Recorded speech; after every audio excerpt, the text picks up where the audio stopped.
Gaga in 5.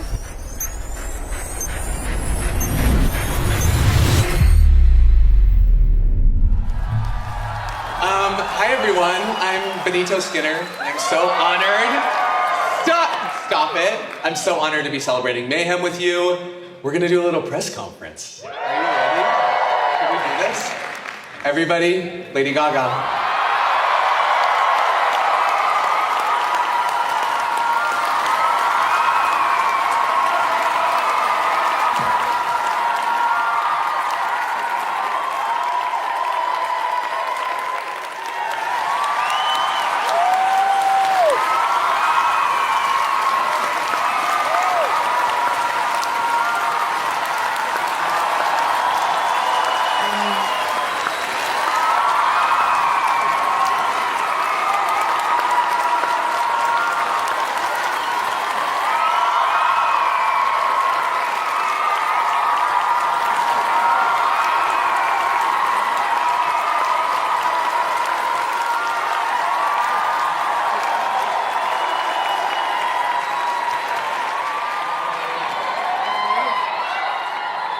That's Lady Gaga. Hello.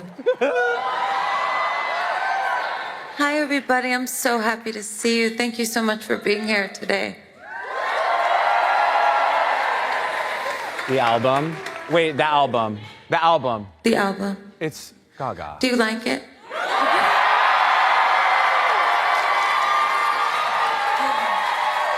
You're in big trouble. You're in big trouble for that. Thank you. Yeah. Thank you. I like being in trouble. I'm so happy to be here. It's kind of surreal, honestly, and I just was so excited for you to hear the music, and I can't wait to hear what you're going to ask me. Welcome to the press conference.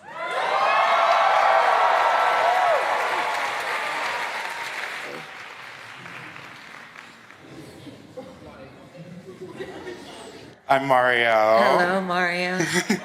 It's been a long time. I've seen you before. So, you know our history. I put you onto a rapper, Azealia. And my question is, did you see her tweets about disease? Like, she was praising it. I did.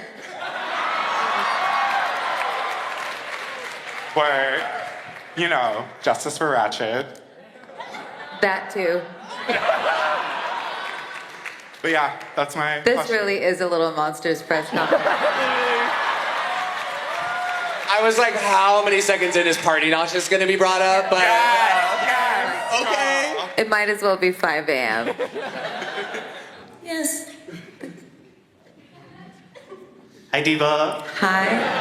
It has also been a long time, so Hi, so Diva. good to see you. It's good to see you. In the way that you made the Harlequin album for the character, if Mayhem had a character that you constructed that album for, who would it be? The lady you've known for the last 20 years. Thank you. You know, I think that Mayhem for me is actually this like integration of who I am in real life and who I am on stage, and how I really started to celebrate bringing those two things together. Two things that don't really go together, actually. Turns out that's the whole me. And this album is like, it holds all that tension, the softness of like who I am on the inside, and then the intensity that I like to bring to my music and to my stage performances. Like, how do I hold that in one place? And for me, that's my personal mayhem, otherwise known as Exercises in Chaos.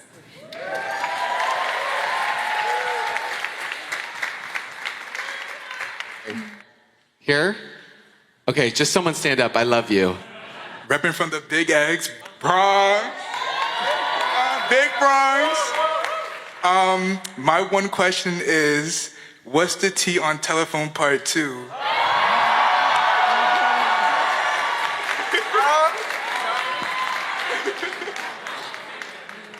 Somebody get my kettle. 1 sec. Thank you. The T on Telephone Part 2 is that there will be. But I'm not going to give it all away. You wouldn't want that anyway. What? A sneak peek, a taste or something? I mean, I think that you should all call Beyonce together. Right.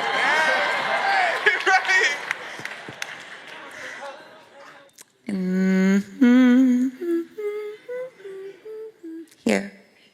Yes. Silk button down. Or is it velvet? It's velvet, I'm sorry. It's like fake cheap velvet, but we It's like it. fab. Thank you, Mother. Oh, I stand up. Sorry, I didn't stand up. First of all, the album, Mother. Oh my God.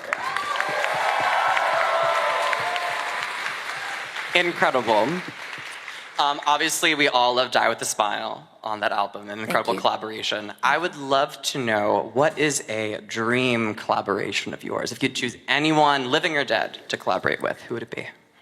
Oh, wow. I think tough it would have been John Lennon. Yeah. I think, like, you know, he had such a beautiful heart, and I think that's one of my favorite things in, like, the history of music is when you don't just remember an artist for their music, but you remember them for their heart. So I think I would, well, I mean, and I have the peace sign tattoo, so. And that this peace sign was right outside 72nd Street by the Dakota where he was sadly taken from the world. But that peace sign was there every day. Yoko would put flowers outside. And I got this tattoo because of that. I never forgot what he stood for. And it's what I stand for too.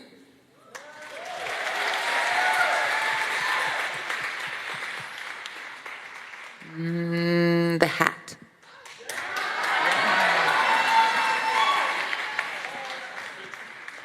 Hi, Gaga. Hi. My name is Roy. Hi. I love you. Love you. That goes without saying. So in Abracadabra, you say, don't waste time on a feeling. Use your passion, no return.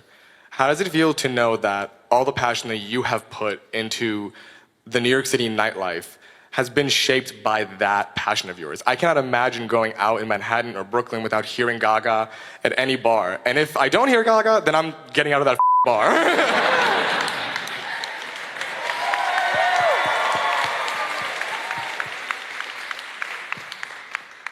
I mean, New York completely shaped who I am as an artist.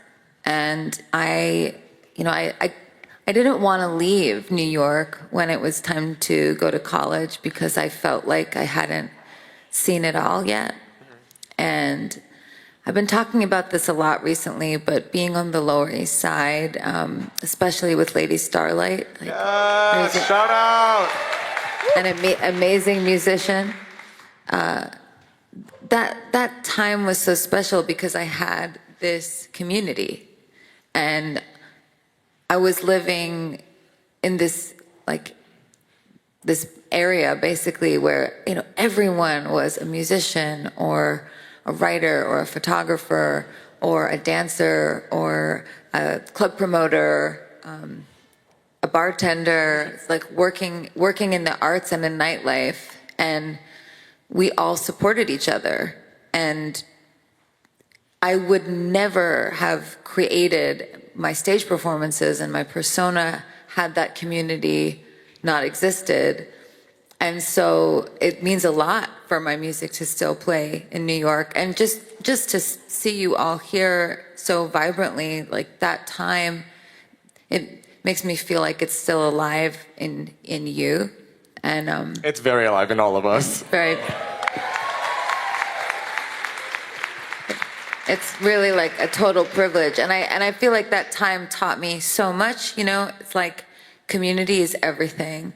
And like the further away I got from that community, the harder it was for me to like maintain my center of gravity. But I will say I went back recently and it was really, really special. Yes. Pause up forever, Gaga. Love you. Thank you. Love you too. Gaga, I have a couple from Global. Bryce asks, what was the first song written for Mayhem, and what was the last song written for Mayhem?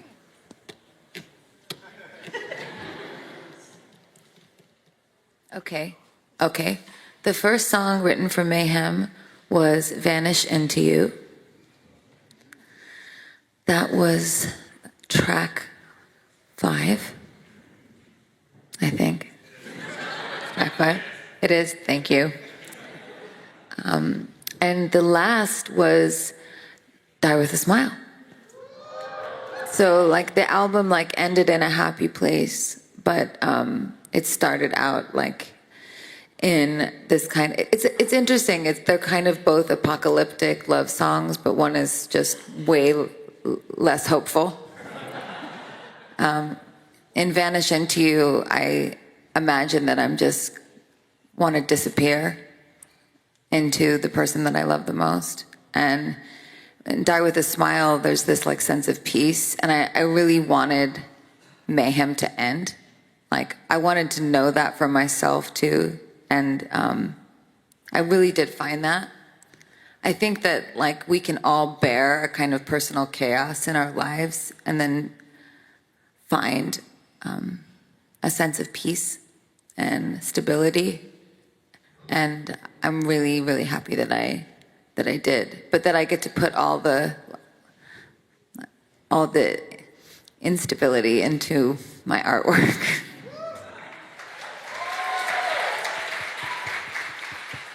Choose whoever you want. Yes, in the front row with Leather.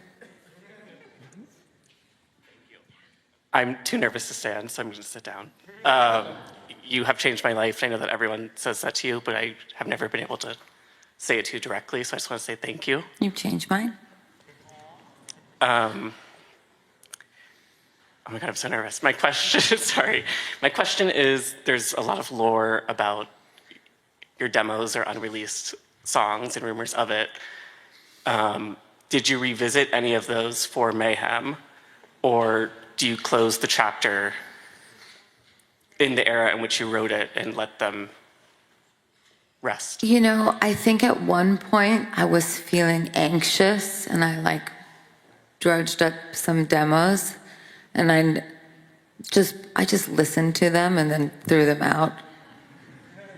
I know it might sound like cold, but each one of my albums is a like piece of music that I like conceive of from start to finish, and it's a moment in time and in my life that's like very special. And whenever I say to myself, oh, there's that song like that, you know, I'm gonna put that out. Whenever that happens, it just like never really comes to fruition because it never really belongs. So yes and no. Yes and no, I threw it out. It was Frankenstein. Yes, that's Yeah, okay. I didn't want to name names, but I don't want to name names, but it was him. Can you see in the back, Gaga? Leopard, please. Oh, you know what? You're good. Sorry. Whatever. Hey, you're Mother Monster. You do what you want. Hi, Gaga. Hi. I'm Haley. Hi. I wanted to ask you for Mayhem, what was your favorite song once it was finished, and what was your favorite song to create? Okay. I think my favorite song once it was finished was Blade of Grass. I think one of my favorite things about making that song was working with like everyone all at once on it, and it representing something so special. It's about when Michael proposed to me, and he long before he did propose said, we were in the backyard, and he said, if I propose to you one day, what am I supposed to do? And I said, you can just get a blade of grass from the backyard and wrap it around my finger. And he did actually propose to me with these green bands. He also gave me my ring.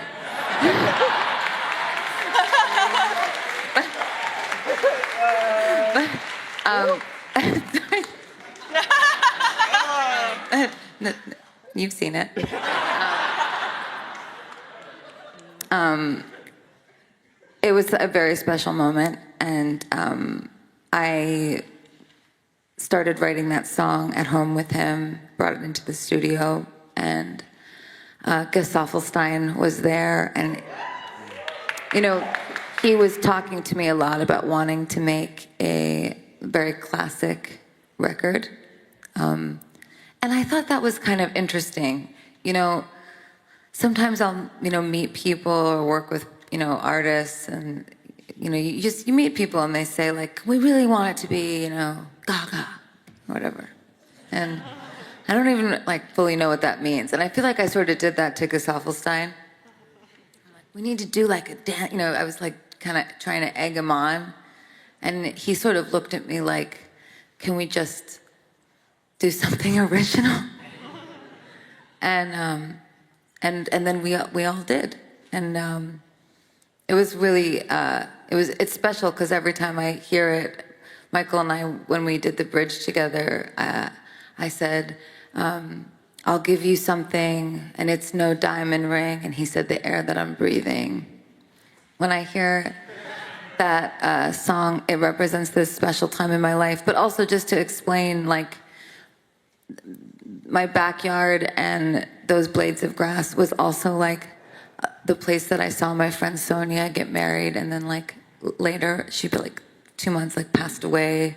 There was so much loss in that backyard in my life. Like, those places in your life where you just like, it's like maybe your happy place, but also your sad place. So that song, that's like what Mayhem is to me. So it's a very special song to me. And then my favorite song when it was to make, Yes. was Killa. Yeah.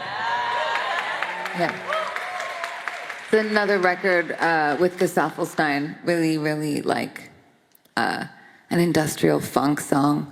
The only live instrument on that record is the guitar. And my voice. The best instrument. Ooh, okay. Jessica asks, how did Mayhem come together? And what inspired the return to dark pop? How did Mayhem come together? Over many months of a lot of hard work in the studio.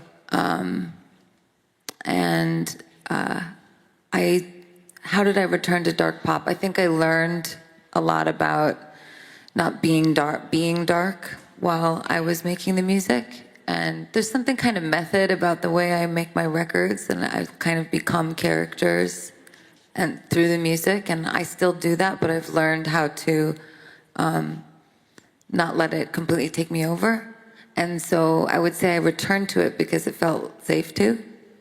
And maybe that's why I didn't for a really long time, because it felt maybe like too much, which was hard because I knew you really wanted that.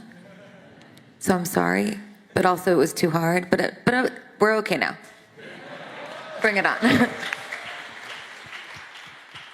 Why don't you choose? I'll choose. Really, Gaga? You Yeah, this? choose. Way in the back, 2 mustaches. Love.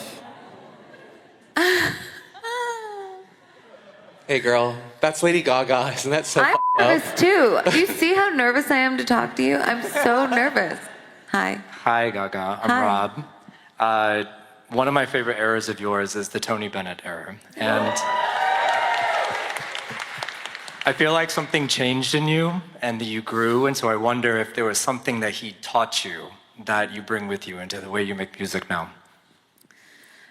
Definitely. I mean, anytime I think that any artist is like lucky to work with somebody is like full of artistry as Tony. You like take something strong with you. And Tony used to always say to me, stick with quality, kid.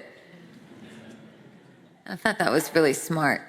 He was kind of trying to tell me that like no matter what anybody says or what you feel pressured to do, that you just should make great music. And when I went into the studio and I made Mayhem, I was just like so focused on making the best possible record, the best possible music. So it definitely stayed with me. Tony kind of reminds me to like drown out the noise, can get noisy. Noise isn't music.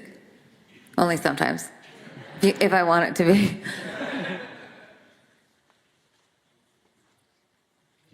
No, Whoever you I want. you to do it. Oh, really? Okay. Yeah. Right here, red hair.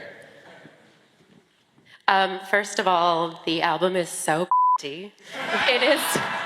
I forgot we're on Spotify. I'm sorry. I work in drag. It's a compliment. Thank you. You're welcome.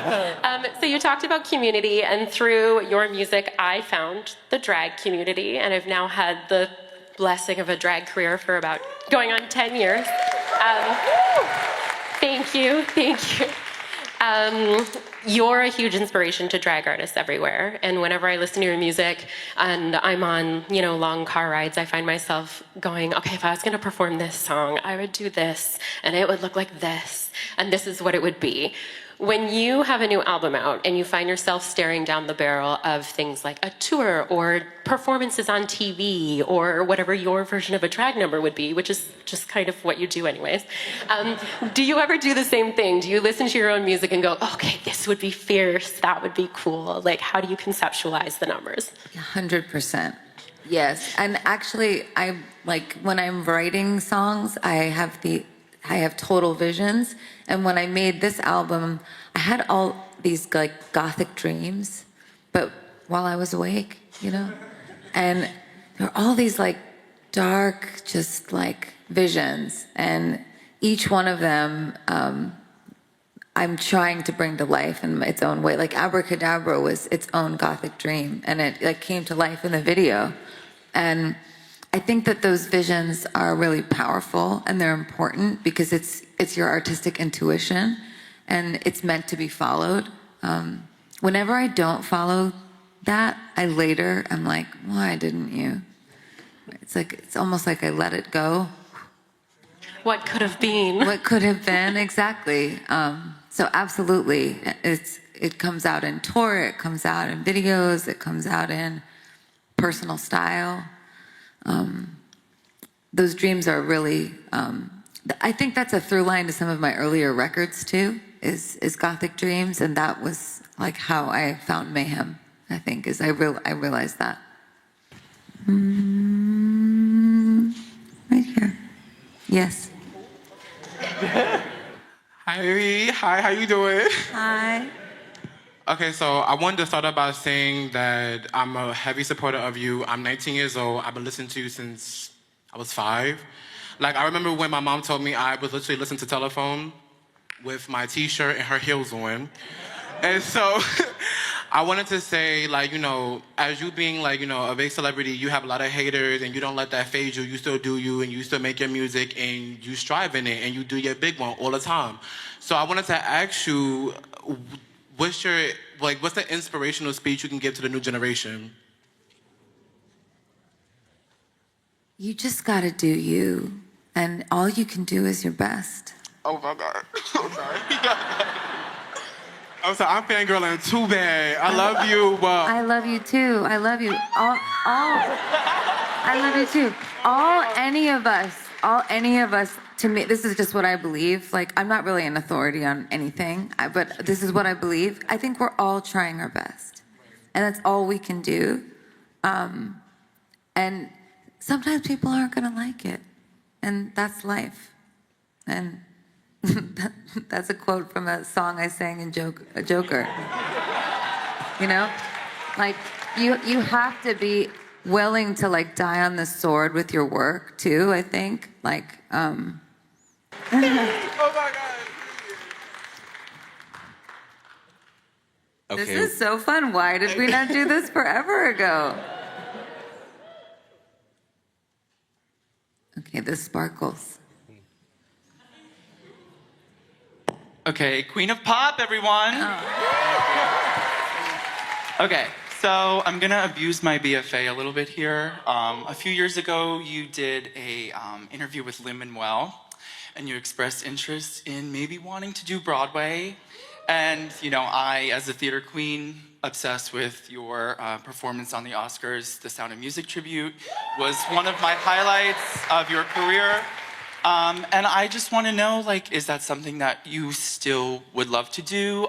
You're so theatrically inclined, and you really bring your artistry to life when you perform, and I just would die to have you on Broadway. And do you have a dream role? Because I have a list. First of all, thanks for your list. Bless you that you Anytime. have one. Oh. You made it and you came with it. Oh, I was ready. Yeah. I've been ready. I think that I would really love to write a musical. And I feel like that would bring me like so much joy to work with like some amazing writers but I think the first thing that needs to happen is I need to figure out what the important story is that I want to tell with whoever I want to tell it with. While I appreciate the desire for me to win a Tony, EGOT. I thank you. I just feel like it's like I would want to put like years of work into. Gaga, don't be mad at me. We only have time for 2 more questions. So we're going to do one from the audience and then one online. Don't be mad. Oh, now it's both of you. I just need to say, love you since day one. My question is, what did you whisper to Ariana Grande during the 2020 VMAs during Rain on Me? I watched that performance I just watched it today at work. And I was like, what did she say? I don't know. We're not leaving. Okay. Here's what I will say. I truly do not recall. I believe you. It was probably something very, very silly because we're very silly when we're together. How about this? I will watch it back and I will write you an apology. You don't need an apology. And I will try to remember. I'm going to ask her. She might remember. It was that really high note. But love you so much. Right behind there, yes. Hi, Gaga. Couldn't say no to this. My name is Nick Gaga. I know. Thank you. Thank you. For everyone who doesn't know me, I'm her premier impersonator. I mean, you should be up here. Absolutely not. I'm here to listen to you and the album, which is obviously a killer. Thank you. The first time that I met you was back in 2012 when you visited Russia with the Born This Way Ball. And you brought me on stage and then we chatted backstage. That was the first time. So my question is very simple and very short. What was your favorite tour? And when are we getting Mayhem tour?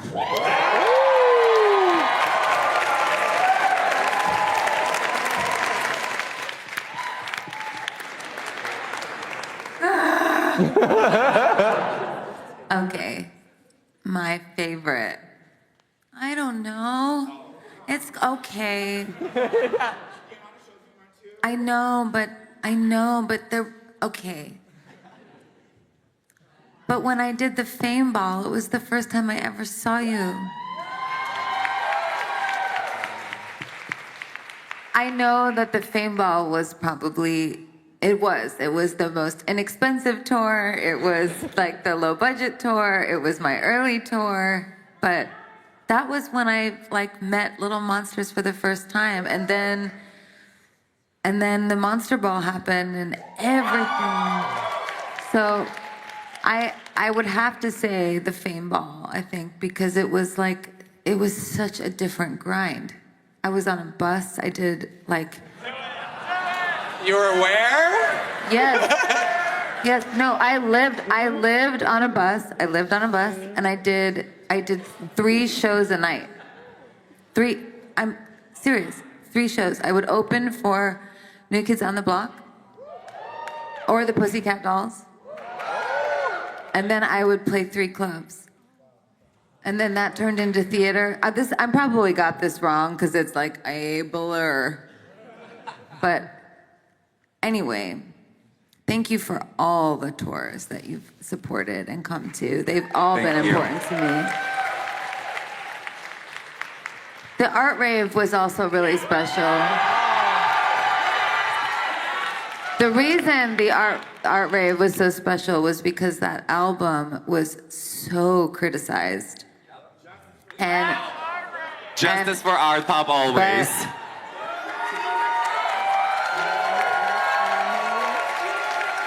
But Little Monsters showed up for the art rave as if everything was, you know, a Monday morning.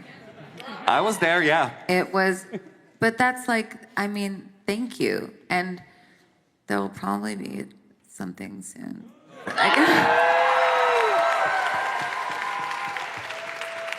Can't wait to replicate all of it. Thank you, Gaga. Love you. You always come with those questions. It's like, really, you know, it's like we've never left, guys. Gaga, Yes. you brought up the art rave. Yes. And like 10,000 people asked. 10,000? So many people asked. It's actually scary. Can we talk about Art Pop Act 2?